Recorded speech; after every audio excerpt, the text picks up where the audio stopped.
10 minut po godzinie 11. Obiecam, że po kaszubsku mówić nie będę, ale chociaż przywitam. Dobry dzień, witam was bardzo serdeczno. Dobry dzień. Dobry dzień. Dzień dobry, Dzień można dobry. powiedzieć, oczywiście. Sangmo Borysiewicz, choreograf i Mikołaj Dudkiewicz z Gminnego Ośrodka Kultury w Luzinie. Dzisiaj moimi gośćmi. To teraz po polsku. Dzień dobry. Dzień dobry. Będziemy rozmawiać o pięknym wydarzeniu. Przede wszystkim tak z nazwy brzmi Magia Nocy Świętojańskiej na Kaszubach w środę 23 czerwca. Będziecie, że tak powiem, długo imprezować, no bo to najdłuższy dzień w roku. No, ja myślę, że tak, że to może się ładnie rozwinąć. Magię. Co w programie? Co się kryje pod nazwą Magia Nocy Świętojańskiej? W programie Magii Nocy Świętojańskiej jest kilka kluczowych punktów.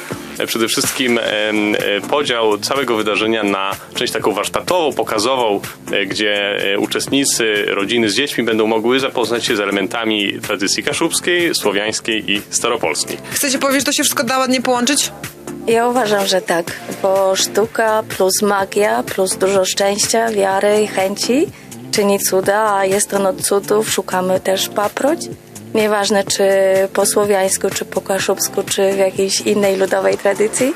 Ważne, że mamy się wszyscy dobrze bawić i po tych czasach smutnych po prostu wnieść trochę radości. I w ogóle założenie całego imprezy, spektaklu, który się będzie później odbywał, to jest założenie, żeby odreagować, żeby dzieci poczuły i młodzież się fajnie, widzowie oglądający, żeby zapomnieli o troskach i smutkach i chcemy się po prostu fajnie pobawić, niekoniecznie przy alkoholu, inaczej. Artystycznie.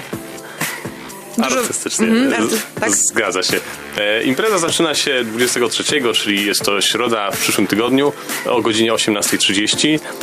Zaplanowane są różne wydarzenia, taniec na szarfach, malowanie na płótnie słowiańskich symboli, plecenie z wikliny, puszczanie lampionów na oczku wodnym. Bardzo różnorodne wydarzenia, które razem ma spajać właśnie ta baśniowość, o której mówi Sangmo, no i czerpanie właśnie z różnorodnych wątków różnych tradycji. To ja teraz zapytam, skąd inspiracje i pomysły na te wszystkie wydarzenia?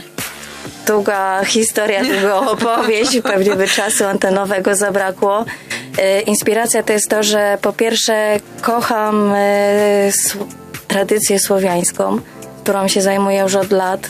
Pewnie jako małe dziecko zawsze lubiłam puszczać wianki i chciałam tą tradycję rozwijać, ponieważ zajęłam się później baletem, teatrem, sama dużo tańczyłam, więc później jako choreograf dostałam możliwości jakby rozwijania tej dziedziny. Plus jestem zakochana w Szekspirze i Sen nocy letniej, czyli tutaj jakby pod lśniącym księżycem jest to inspiracja Snu nocy letniej, tej komedii Szekspira i jest w czasie również Nocy Świętojańskiej i to połączenie właśnie tradycji słowiańskiej plus Szekspir plus symbole, przede wszystkim bóstw, gdzie my zapomnieliśmy, że kiedyś dawno temu mieliśmy bardzo dużo pięknych bóstw słowiańskich. Każde bóstwo odpowiadało za inną dziedzinę życia, więc były bóstwa, które chroniły przed epidemiami, były bóstwa, które zamieszkiwały drzewa, wody. Jeżeli składało się ofiary, to te bóstwa nam służyły, pomagały. Teraz jakby o tym nie pamiętamy, bo jesteśmy w jakby innej tradycji chrześcijańskiej, ale uważam, że jedno nie wyklucza drugiego i jest to jakby z jednej strony mistyka, z drugiej strony jakoś ludzie bardzo lubią się bawić, przy tym są szczęśliwi, więc nie chciałam robić pustej sztuki, chciałam połączyć mistykę ze sztuką i dzięki temu wprowadzić trochę na wyższy poziom. Ja myślę, że to w ogóle jest część jakiejś pięknej naszej kultury, historii, o której wręcz nie powinniśmy zapomnieć, mówi pani, że Połączyć. tutaj, no właśnie, połączyć i pamiętać jak najdłużej. A czy mamy jakieś takie wspólne tradycje, wspólne jakieś części może tych tradycji kaszubsko-słowiańsko-staropolskich, jakie pani połączyła? Mamy. Jeszcze muszę zaznaczyć, że ja w ogóle urodziłam się w Łodzi. Przyjechałam tutaj 20 lat temu na angaż do teatru, Teatr Ekspresji Wojciecha Misiury. Potem też pracowałam w Teatrze Junior, w Teatrze Muzycznym, wcześniej Teatr Wielki w Łodzi, czy wystawiane w Jaracza sztuki, choreografię. I jakby mało znałam. Kaszuby znałam z wakacji, kiedy tu przyjeżdżałam z Łodzi na wakacje do Bytowa, do pięknej miejscowości Jasień. I tam przychodzili Kaszubi i jakby pokazywali te swoje tradycje, tam pamiętam te skrzypce, takie diabelskie Tak. kij czy coś. I ja tak znałam Kaszubów.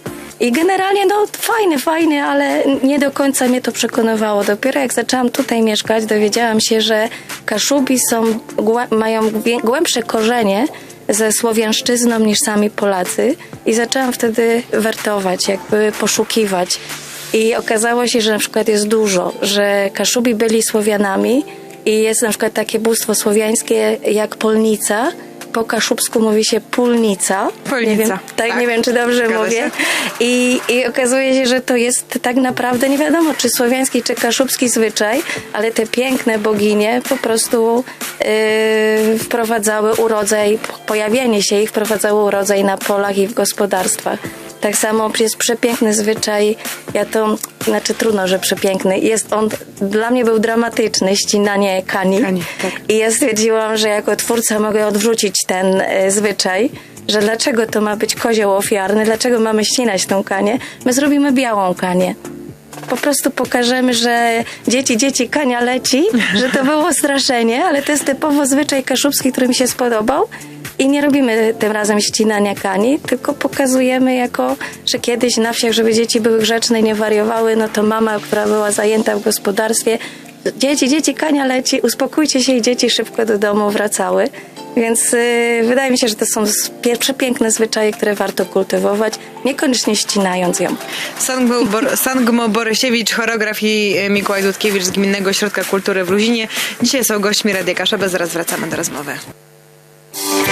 Goście w studiu Radia Kaszebę, Sangmo Borysiewicz, choreograf i Mikołaj Dudkiewicz z Gminnego Ośrodka Kultury w Luzinie. Dzisiaj rozmawiamy o magii Nocy Świętojańskiej na Kaszubach i o wydarzeniu, które odbędzie się w środę 23 czerwca.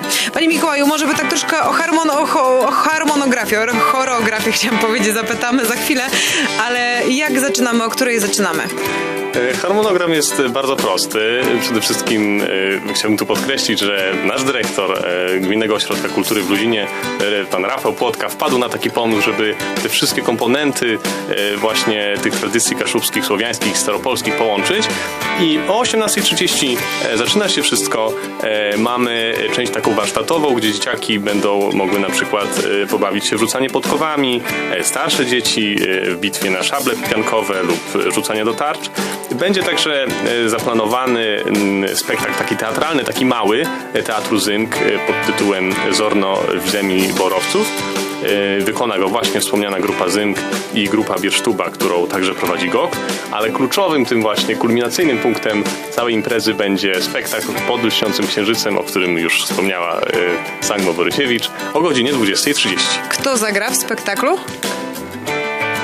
Bardzo dużo osób, przede wszystkim tancerki Teatru Tańca GOK i ProGOK, również Teatru Tańca Saraswati, statyści, zagrają również statyści chóru. Tak, mówimy o statyści, nasi śpiewacy z chóru Lutnia z Luzina oraz partnerem jest także Creative Dance z Rumi.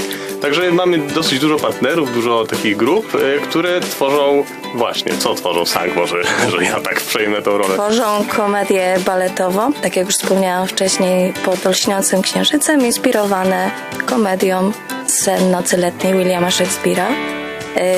Przedstawienie jest jednoaktowe. Przede wszystkim chcemy tam pokazać jakby obrządowość Słowian i Kaszubów.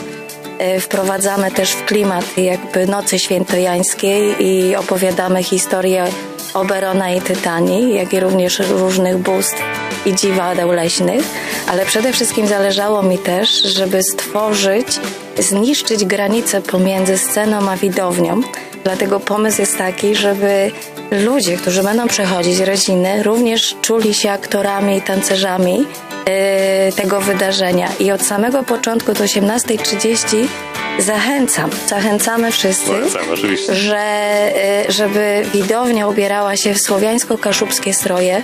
Jak ktoś się wstydzi, wystarczy wianek. Jak mężczyźni nie lubią się przebierać, wystarczy kaszubska koszula. A jeśli mają fantazję, to właściwie im ciekawszy strój i kostium na Kaszuba Słowianina i Kaszubkę Słowiankę, tym ciekawiej.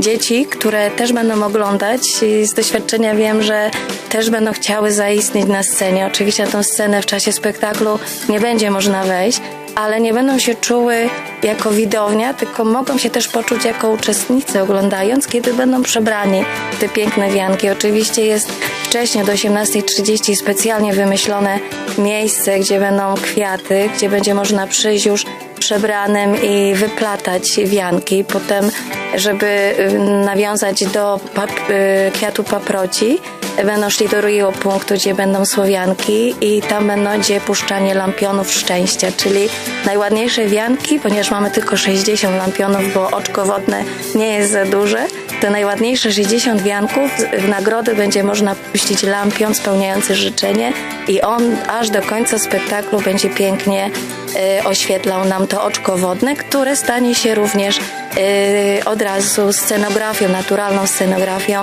snu nocy letniej, więc jakby to wszystko robimy w naturalnym plenerze, więc nie ma sztucznej scenografii, jest prawdziwa i myślę, że to wszystko zagra, no mam nadzieję, wyjątkowo. Mam wrażenie, że przyniosą się trochę do jednego świata, już samych opowieści. No tak, taka była nasza intencja. Luzino i park imienia profesora Gerarda Labudy po raz pierwszy zostanie wykorzystany w ogóle w taki sposób i na taką skalę. I mamy też nadzieję, że to jest dopiero pierwsza edycja takiej imprezy, która jeszcze nie wiadomo, w co będzie się przeradzała w kolejnych wydaniach.